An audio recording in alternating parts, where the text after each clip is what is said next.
أجمعين سبحانك لا علم لنا إلا ما علمتنا إنك أنت العليم الحكيم قال رب اشرح لي صدري ويسر لي أمري واحلل عقدة من لساني يفقهوا قولي نويت التعلم وتعليم الإفادة والاستفادة والتذكر والتذكير ونفع والانتفاع والتمسك على كتاب الله وسنة رسوله والدعاء على الهدى والدلالة على الخير ابتغاء مرضاته وقربه وثوابه سبحانه وتعالى. قال المصنف رحمه الله تعالى ونفعنا به وبعلومه وأمدنا بأسراره وأنواره ونفحاته في الدين والدنيا والآخرة. Baik, akan kita lanjutkan kajian kita pada kesempatan kali ini. Kita masih berada di bab yang ketujuh dan sekarang kita sudah memasuki makalah yang ke-8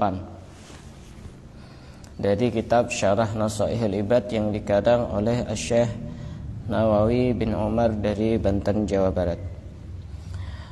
Wal maqalatu as-saminatu, makalah yang ke-8. Qala Nabi sallallahu alaihi wasallam, berkata Nabi sallallahu alaihi wasallam. Jadi ini sabda Nabi atau hadis. Sab'atun la yanzuru ilaihimul khaliqu binadhurir rahmah yaumal qiyamati wa la yuzakkihim.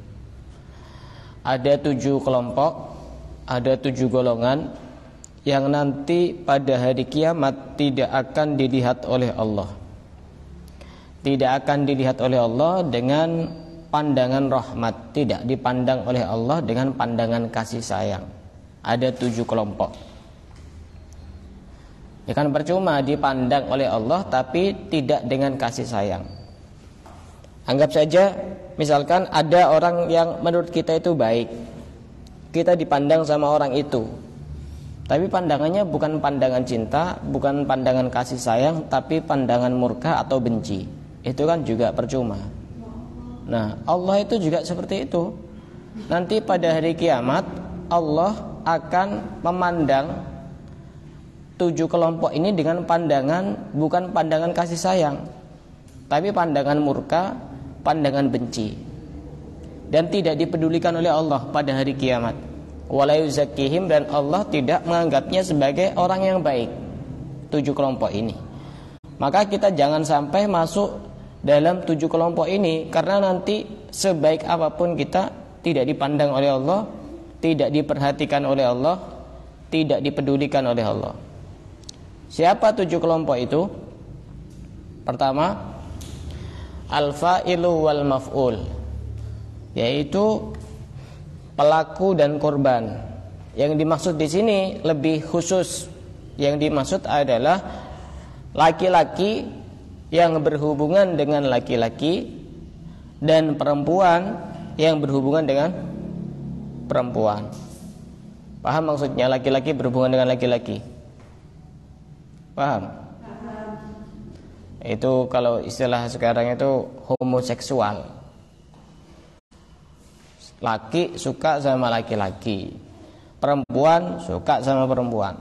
Itu nanti pada hari kiamat sudah tidak dipedulikan oleh Allah. Kalaupun Allah memandang mereka, maka pandangan Allah itu bukan pandangan kasih sayang, tapi pandangan murka. Tidak dianggap sebagai orang yang baik. Karenanya disebutkan dalam sebuah hadis, idza atar rajulu ar-rajula fahuma zaniyani. Kalau ada seorang laki-laki mendatangi seorang laki-laki, artinya itu ya melakukan hubungan sebagaimana seperti suami istri, maka dia disebut orang yang zina. Bahkan dosanya kalau sesama jenis itu lebih besar daripada yang lawan jenis. Kenapa? Karena orang itu akalnya masih sudah konslet akalnya itu. Lihat saja hewan itu. Hewan itu makhluk Allah yang tidak berakal, tapi dia masih tetap yang jantan itu nyari betina. Ini kalau ada manusia diberi akal, diberi hati, jantan cari jantan. Laki-laki suka sama laki-laki, itu homo namanya atau gay. Itu sudah tidak dipandang oleh Allah, tidak dipedulikan oleh Allah, tidak diperhatikan oleh Allah. Perempuan juga sama. Perempuan sama perempuan, apakah ada? Ada seperti itu. Pernah ada orang WA ke saya itu.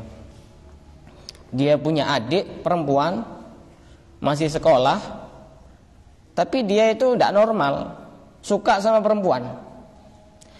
Suka yang dimaksud di sini suka dengan arti yang khusus ya. Artinya kalau suka itu perhatian, suka ngasih sesuatu, ya wajar seperti itu. Paham yang saya maksud suka secara spesial, sebagaimana seorang laki-laki suka sama seorang perempuan gitu. Itu orang seperti itu tidak akan dipandang oleh Allah dengan pandangan kasih sayang pada hari kiamat. Itu berarti orang tidak normal itu. Bahkan di sebagian daerah, sebagian negara itu diperbolehkan menikah sesama jenis. Kalau tidak salah di Amerika, terus ada di mana lagi itu diperbolehkan. Bahkan pernah ada di Jember itu pernikahan sesama jenis, tapi disembunyikan ketika dia waktu akad nikah itu. Jadi dia itu laki-laki sama laki-laki, tapi ketika akad nikah dia berpenampilan seperti perempuan. Itu ternyata kenalnya lewat medsos, media sosial, lewat Facebook, lewat Instagram, lewat macam-macam begitu. Itu tidak akan dipandang oleh Allah nanti pada hari kiamat. Dan dosanya jauh lebih besar daripada zina. Daripada zina itu jauh lebih besar. Kalau zina itu dosanya sangat besar sekali. Bahkan itu dosa yang bisa menurun kepada anaknya kalau dosa zina itu. Kalau orang tuanya tidak bertaubat, kemudian punya anak, kemungkinan besar anaknya akan mengikuti jejak orang tuanya. Dan termasuk siksa Allah yang bisa merata itu disebabkan karena sudah terjadi banyak perzinaan dengan terang-terangan. Semisal contohnya kayak ada corona, kayak ada penyakit yang mewabah yang bisa menyebar hampir ke seluruh manusia, itu karena perzinaan sudah merajalela, sudah terang-terangan, sudah kadang di mana-mana sudah ada. Kapan hari saya lihat video berita di YouTube itu di daerah mana itu, daerah Jawa Tengah, salah satu daerah Jawa Tengah, itu ada pelajar SMA yang hamil di luar nikah lebih dari 100. Sehingga semuanya itu demo ke pengadilan agama untuk diloloskan menikah. Terbaru 2023. Ya, Pak. Itu pelajar setingkat SMA itu sudah hamil di luar nikah. Nah, itu biasanya di aturan KUA itu minimal untuk nikah itu usia 19.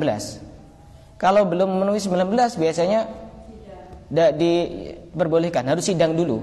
Nah, itu demo itu.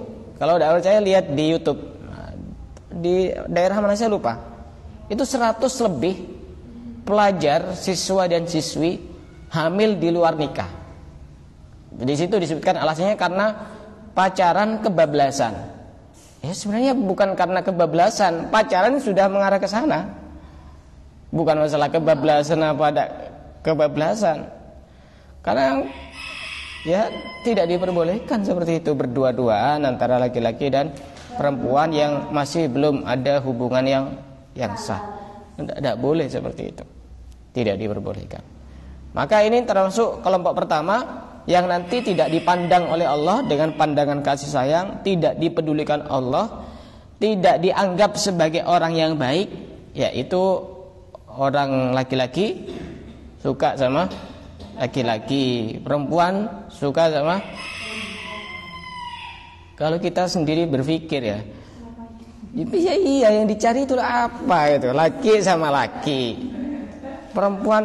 Bahkan saya pernah lihat berita itu juga, laki nikah sama laki-laki, tapi tetap dia itu punya program bayi tabung, butuh perempuan juga, pengen punya anak. Ini berarti menyalahi kodrat manusia itu sudah. Tetap pengen punya anak. Ya kalau punya anak, ya tidak mungkin laki sama laki-laki, tidak mungkin cewek sama. Dan ini penyakit seperti itu, penyakit dan harus disembuhkan. Makanya kalau sudah seperti itu harus cepat-cepat nikah orang seperti itu. Kalau udah cepat nikah tambah menjadi-jadi. Betul, tambah menjadi-jadi itu. Bahkan pernah saya lihat, pernah mendengar ada dulu itu laki suka sama laki-laki, kemudian yang disukai ini nikah, akhirnya dia patah hati sampai tidak mau nikah. Ini berarti sudah penyakitnya sudah akut, sudah parah. Kok bisa loh? Karena ditinggal nikah sama cowoknya, yang ditinggalin ini juga cowok. Dia patah hati akhirnya tidak mau menikah karena sudah patah hati dengan cowoknya. Cowok sesama cowok, jeruk makan jeruk itu tidak boleh seperti itu, tidak diperbolehkan. Makanya dekat ya dekat, tapi jangan terlalu dekat, tidak bagus. Apa-apa yang berlebihan itu tidak bagus. Mencintai berlebihan tidak bagus, membenci berlebihan itu juga tidak bagus. Makanya dikatakan ahbib habibaka haunamma asa ayyakuna baghiduka yaumamma. Cintailah kekasihmu sekedarnya saja, karena bisa jadi suatu saat dia akan menjadi orang yang kamu benci. Dan sebaliknya wa abghid baghiduka haunamma asa ayyakuna habibaka yaumamma. Dan bencilah musuhmu sekedarnya saja, bisa jadi suatu saat dia termasuk orang yang paling kamu cintai. Bisa loh. Kapan hari benci sama itu si orang itu, ternyata cinta mati-matian. Mungkin? Mungkin, sangat mungkin. Biasa-biasa saja, sekedarnya saja. Tapi kalau cinta kepada Rasulullah berlebihan, apa-apa, bagus itu. Berlebihan cinta kepada Rasulullah. Tapi kalau masih sesama manusia, yang wajar-wajar saja, tidak usah terlalu berlebihan. Nah, ini yang pertama. Yang kedua, kelompok kedua adalah wannakihu biyatihi, orang yang menikah dengan tangannya. Paham? Orang yang menikah dengan tangannya. Paham? Tidak paham ya? Masa nikah dengan tangan? Berarti saya terima nikahnya tangan dengan seperangkat alat sholat, dibayar tunai. Masa begitu? Yang dimaksud nikah dengan tangannya itu adalah orang yang melampiaskan syahwatnya dengan tangannya. Misal laki-laki ini urusan dewasa ini. Laki-laki tidak nikah, belum nikah, ngelihat perempuan dia syahwat, akhirnya itu kemaluannya dilampiaskan dengan tangannya. Tahu diapakan, pokoknya dilus-lus atau diapakan, akhirnya dia keluar mani, keluar sperma. Itu nanti orang tidak dipandang oleh Allah pada hari kiamat. Perempuan juga sama. Perempuan juga sama. Misalkan ditinggal kerja di luar negeri lama, suaminya tidak ketemu sama istrinya, akhirnya istrinya melampiaskan syahwatnya dengan dirinya sendiri, dengan tangannya atau dengan alat atau dengan lainnya, sama. Itu orang tidak akan dipedulikan Allah pada hari kiamat. Itu tidak diperbolehkan. Tidak diperbolehkan seperti itu. Makanya ada yang diperbolehkan melampiaskan syahwat dengan tangan, tapi dengan tangan istri. Itu diperbolehkan, dalam fikih diperbolehkan.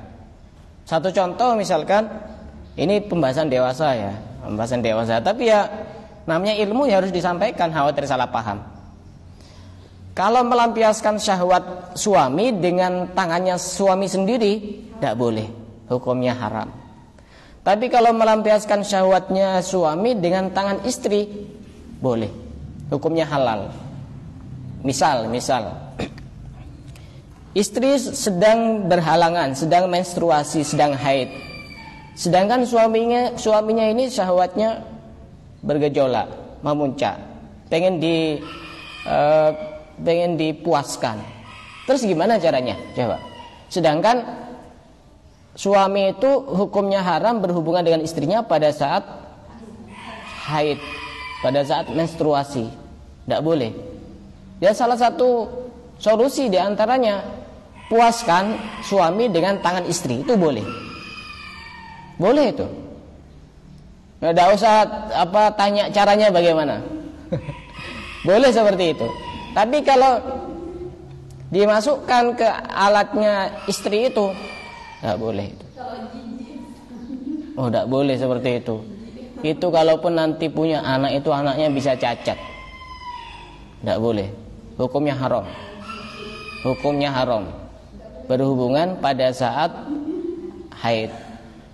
Makanya istri itu kan juga harus cerdas. Gimana caranya? Ini daripada nanti suaminya main di luar, coba nyari perempuan lain untuk menjadi korban pelampiasan. Apa tambah tidak dosa? Oh, ada yang halal, kenapa cari yang haram? Makanya saya pernah dengar satu ceramah dari salah seorang tokoh yang juga saya idolakan. Itu begini. Dia itu ngasih perbandingan begini. Jadi istri itu harus benar-benar profesional melayani suami di dalam hal hubungan badan. Tidak usah ada kata terpaksa atau apa. Karena istri itu nanti akan mendapatkan ridho dari Allah. Kamu coba lihat, itu kalau bahasa kasar ini PSK ya. Lebih kasar lagi, pelacur. Anggap saja pelacur PSK. Itu dibayar sekian ratus ribu. Itu dengan sangat profesional itu melayani tamunya. Padahal balasannya cuma sekedar uang ratusan ribu. Nah, ini ada istri, balasannya lebih dari itu, bahkan mendapatkan ridho dari Allah. Kadang masih banyak alasan, kadang dia masih terpaksa capek, alasan ini dan itu. Ini pemikiran yang tidak cerdas, tidak sehat. Maka ya seperti itu. Kalau ada orang melampiaskan syahwatnya dengan tangannya, itu kalau dalam istilah bahasa sekarang apa namanya? Onani. Kalau perempuan namanya masturbasi. Bahasa-bahasa dewasa semua itu. Seperti itu, orang tidak akan dipedulikan sama Allah pada hari kiamat. Orang seperti itu harus cepat-cepat nikah. Insya Allah sembuh itu. Nah, ketika sudah nikah, ya sudah, kan sudah ada yang halal. Kenapa cari yang haram begitu? Yang ketiga, wanakihul bahimati, orang yang menikahi hewan. Paham menikahi hewan? Berhubungan dengan hewan. Ada kucing, pegang, digarap. Nggak boleh seperti itu. Ada ayam, kok kayaknya kelihatan kayak gadis cantik. Mungkin karena lama menjomblo itu, jadi hanya terbayang-bayang wajahnya seorang perempuan. Ada monyet berjenis kelamin perempuan, kok kayaknya kayak mirip-mirip artis gitu. Diambil, ditangkap, langsung dijadikan bahan pelampiasan untuk memuaskan nafsu birahinya. Itu tidak diperbolehkan. Bahkan saya pernah baca berita ya, namanya kadang itu berseliweran tuh di berandai. Ya pernah ada seorang laki-laki ditangkap sama polisi karena melakukan pelecehan seksual kepada ayam-ayam yang ada di kandangnya. Sampai dihitung sampai 50 lebih ayamnya ini sudah tersakiti karena kelakuan dari yang punya ayam itu sendiri. Itu sudah diperbolehkan. Gimana kalau misalkan niatnya agar saya tidak berzina? Tetap tidak diperbolehkan. Maka itu pentingnya ilmu. Dulu itu ada orang yang ahli ibadah di satu tempat, kemudian dia memelihara keledai betina. Sampai bertahun-tahun orang ini ibadah, tidak kemana-mana, ketika syahwatnya itu memuncak, dia melampiaskan kepada keledainya itu. Akhirnya datanglah seorang ulama, seorang kiai menemui dia. Kemudian ditanya, apa itu? Itu keledai. Dipakai apa? Ya saya kalau syahwat saya itu memuncak, ya saya melampiaskan kepada itu. Itu haram hukumnya. Sehingga orang ini yang awalnya menganggap bahwa itu bukan sebuah hal yang diharamkan, hanya menangis karena sudah melakukan banyak dosa. Tidak boleh itu, tidak boleh. Tidak diperbolehkan. Makanya hati-hati kalau ada orang punya kelainan seperti itu, hewannya harus cepat-cepat dimasukkan ke dalam rumah, khawatir disikat sama orang itu. Itu orang tidak akan dipedulikan sama Allah, tidak akan dipandang oleh Allah dengan pandangan kasih sayang, dan juga tidak dianggap oleh Allah sebagai orang baik, orang yang berhubungan dengan hewan. Berhubungan dengan hewan. Ya termasuk bukan hewan juga. Termasuk kadang ada orang itu tidak mau nikah. Ternyata apa? Dia nikah sama jin. Itu juga tidak sesuai dengan sifat asli manusia. Tidak diperbolehkan. Tetap tidak diperbolehkan. Kemudian yang ke berapa?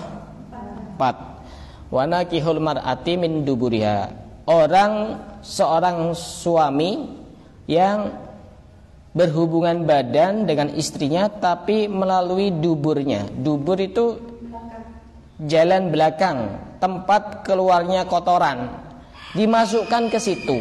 Itu tidak boleh. Walaupun kepada istrinya. Istrinya kan halal, betul halal, tapi tetap hukumnya haram. Tetap hukumnya haram. Kalau misalkan dia punya alasan untuk variasi, tidak boleh, tetap tidak boleh. Tetap tidak boleh. Tetap tidak diperbolehkan. Hukumnya haram. Baik ke duburnya istrinya, ke dubur perempuan lain, atau ke dubur laki-laki, sama saja. Semuanya tidak diperbolehkan. Yang diperbolehkan, ini semuanya pembahasan dewasa ya, mohon maaf kalau tidak paham. Yang diperbolehkan itu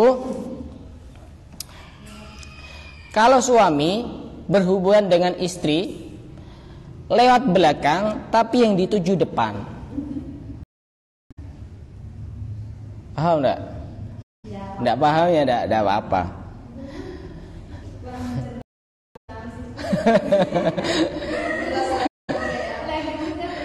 Kamu sudah balik kah belum?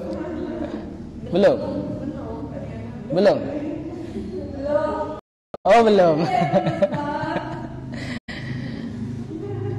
Yang diperbolehkan itu suami berhubungan badan dengan istrinya lewat belakang, tapi yang dituju depan. Jadi tidak dimasukkan di jalan belakang, tidak. Hanya posisinya di belakang. Ya pokoknya begitulah. Nanti akan tahu sendiri yang sudah nikah nanti. Dan itu diperbolehkan kalau seperti itu, tidak haram.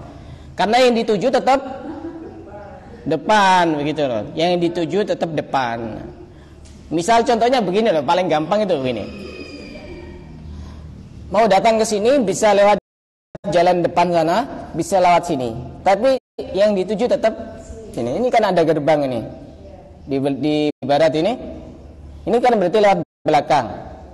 Tapi tetap tujuannya sini.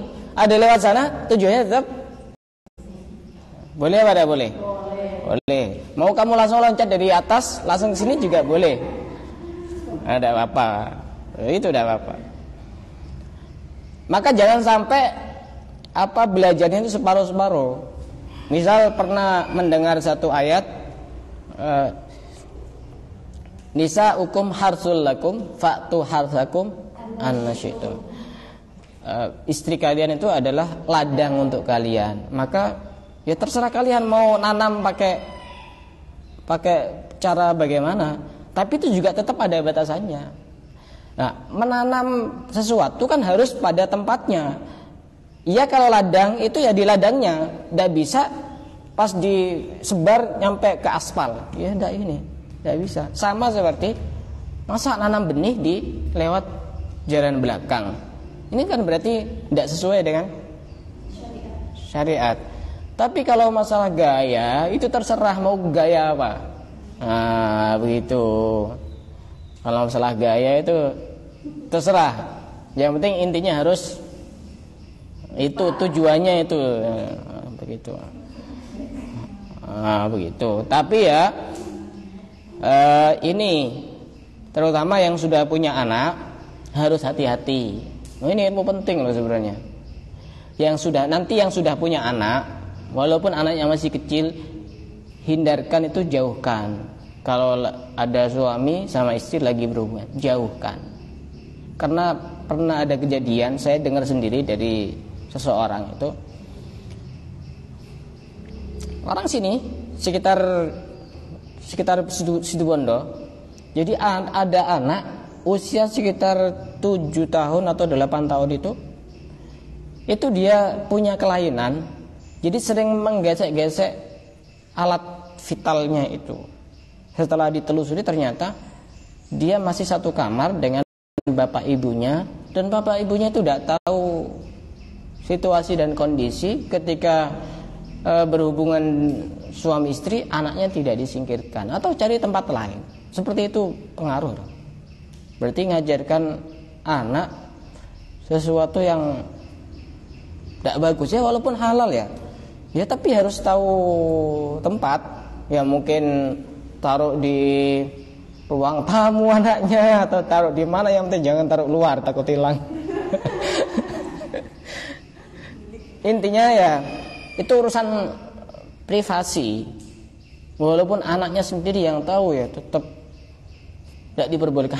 Khawatir terekam di otak dan memorinya. Ketika sudah dewasa, dia sudah paham seperti itu, akhirnya melakukan hal yang tidak benar. Bisa jadi ada anak menzinai ibunya. Ini karena seperti itu tidak diperbolehkan. Makanya di dalam Islam itu ketika ada anak sudah usia 10 tahun, itu tidurnya wajib dipisah dengan orang tuanya. Terutama anak laki-laki harus pisah tidurnya dengan orang tuanya yang perempuan. Atau sesama saudara tapi usianya sudah ada yang 10 tahun harus pisah, beda kamar. Ini tidak boleh. Satu kasur, walaupun sama-sama saudara, walaupun anak dan orang tua, tapi kalau anaknya ini sudah usia 10 tahun tidak boleh. 10 tahun sekarang ini apalagi ada HP, itu sudah tahu macam-macam, itu sudah tidak boleh. Tidak boleh seperti itu, tidak boleh. Nah itu seorang laki-laki yang berhubungan badan dengan istrinya tapi lewat jalan belakang, itu tidak diperbolehkan, dan nanti pada hari kiamat tidak dipandang oleh Allah, tidak dipedulikan oleh Allah, dan orang itu tidak dipandang oleh Allah dengan pandangan kasih sayang. Yang berikutnya, yang keberapa? Yang kelima. Wal jami'u bainal mar'ati wa bintiha. Seorang laki-laki yang mengumpulkan seorang istri dengan anaknya. Misal begini. Ada seorang laki-laki menikah dengan seorang janda. Tahu janda? Janda semakin di depan. Tahu?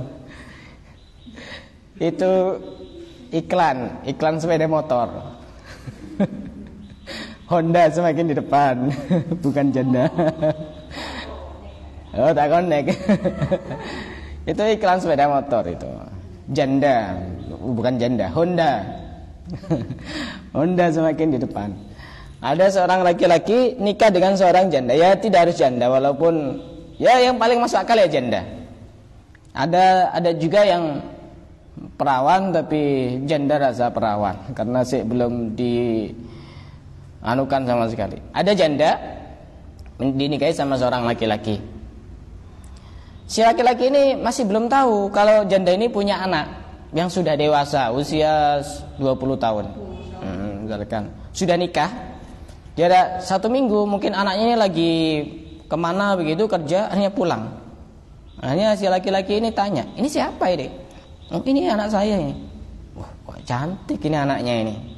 Akhirnya anaknya juga dinikahi, mengumpulkan ibu dan anak dalam satu pernikahan itu tidak diperbolehkan. Hukumnya haram. Kalau dulu masih belum ada aturan seperti itu, kadang-kadang ada orang tua menikahi anaknya. Juga termasuk yang tidak diperbolehkan itu mengumpulkan dua saudara, itu tidak boleh. Misalkan ada dua saudara sama-sama perempuan, dinikahi oleh satu laki-laki dalam waktu yang bersamaan. Jadi dia nikah, dia beralasan poligami, tapi dengan saudaranya, istrinya sendiri tidak boleh, hukumnya haram. Tapi kalau setelah saudaranya ini misalkan mati, meninggal, kemudian ganti kepada adiknya, tidak apa, boleh. Contohnya seperti Sayyidina Utsman, ya.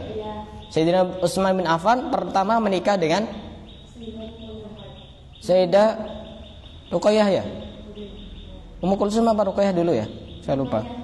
Sayyidah Ruqayyah, ya pokoknya salah satu dari itu. Kemudian wafat, kemudian menikahi saudaranya yang lain yang bernama Ummu Kulsum.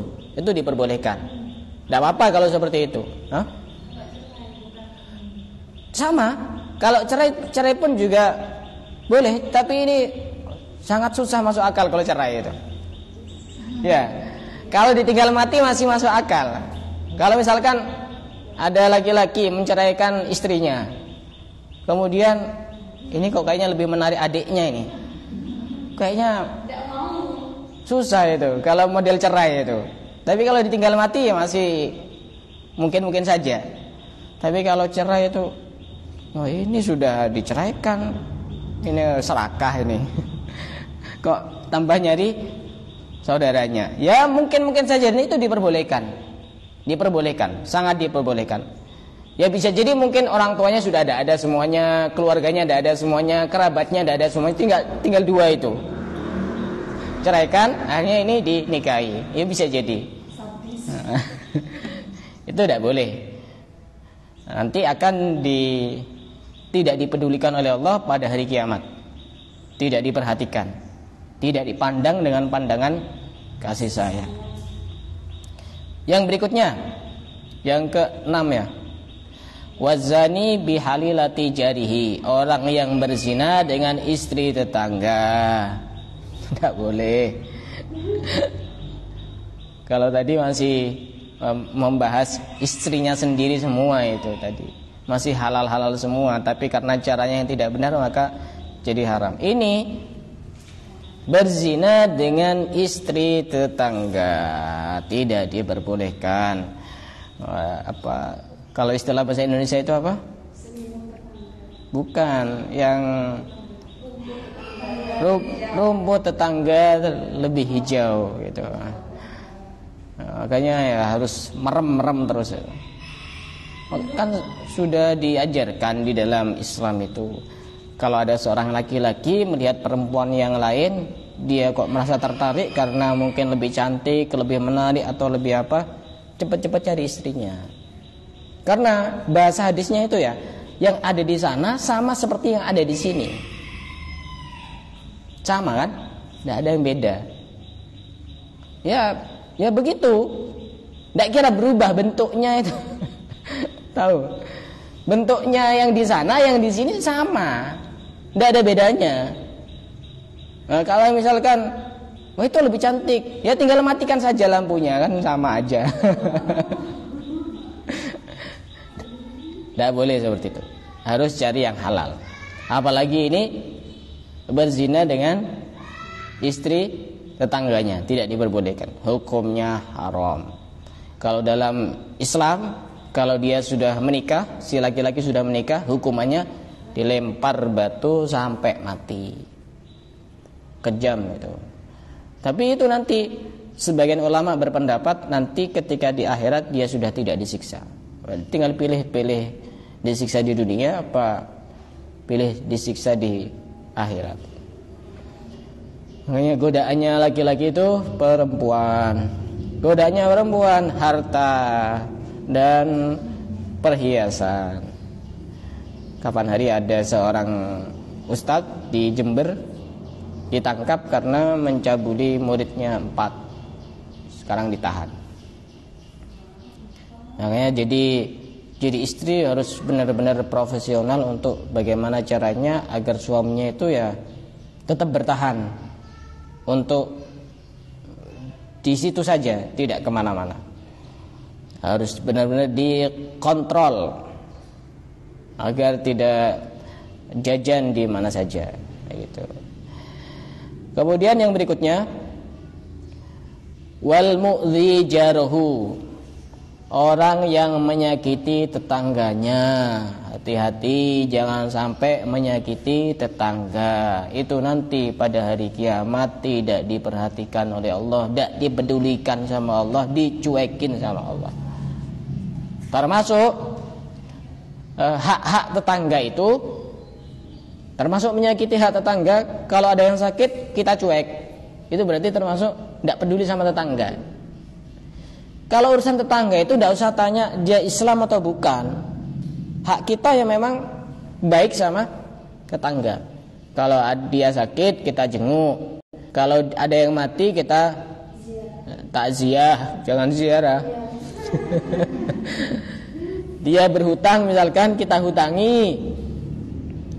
Dia punya aib, punya kekurangan kita tutupi.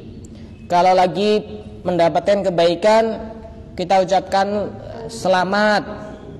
Dan termasuk adab hak-hak tetangga itu jangan sampai membangun rumah melebihi tingginya melebihi rumah tetangga. Ini yang susah sekarang dilakukan.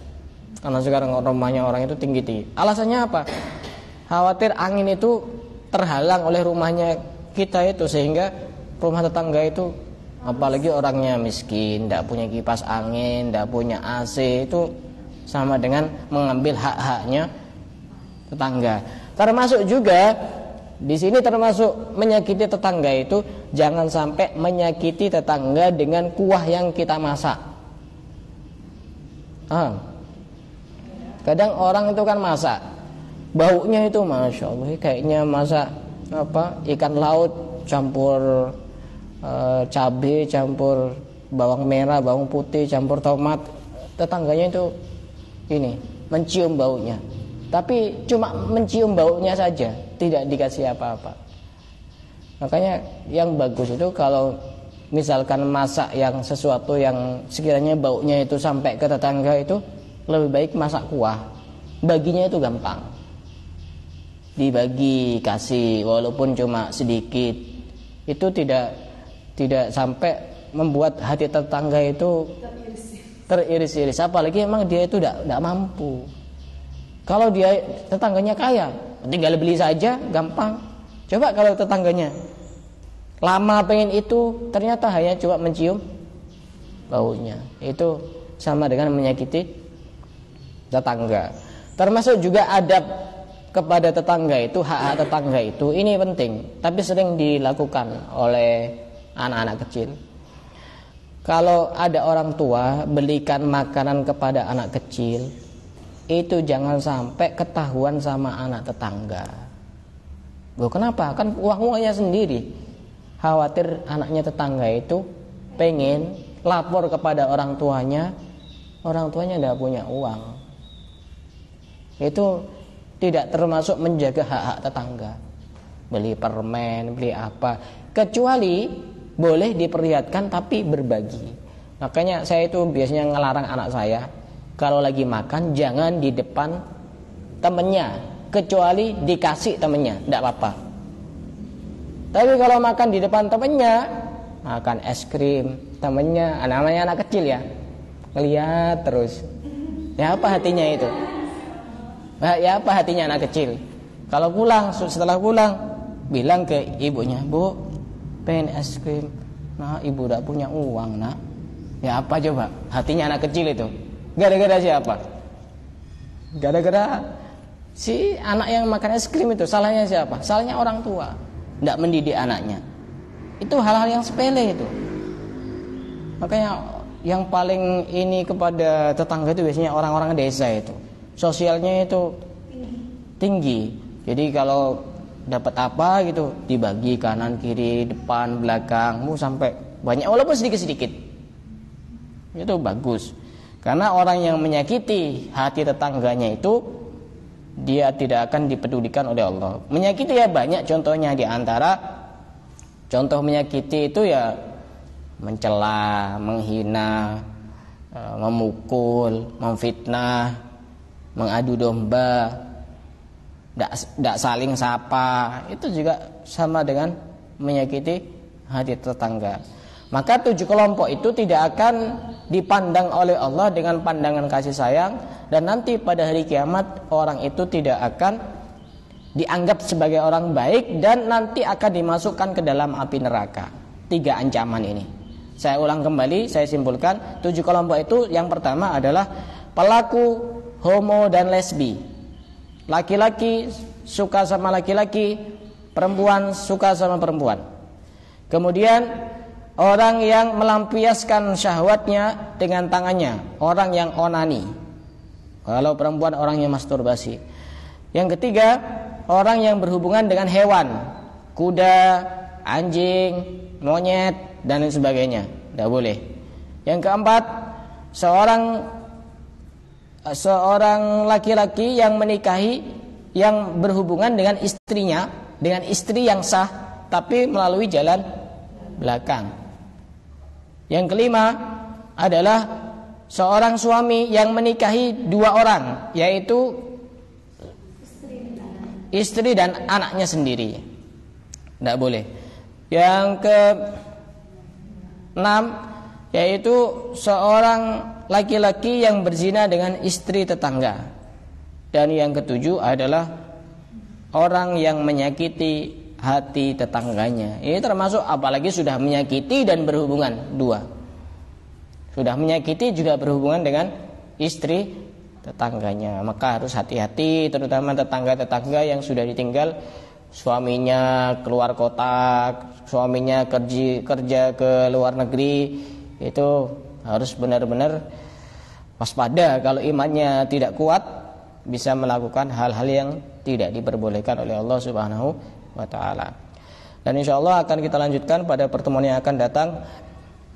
Ada beberapa kelompok orang yang termasuk orang yang mati syahid.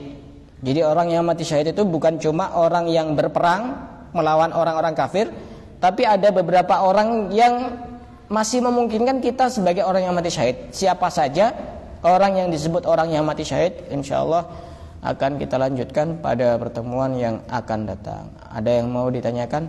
Silakan.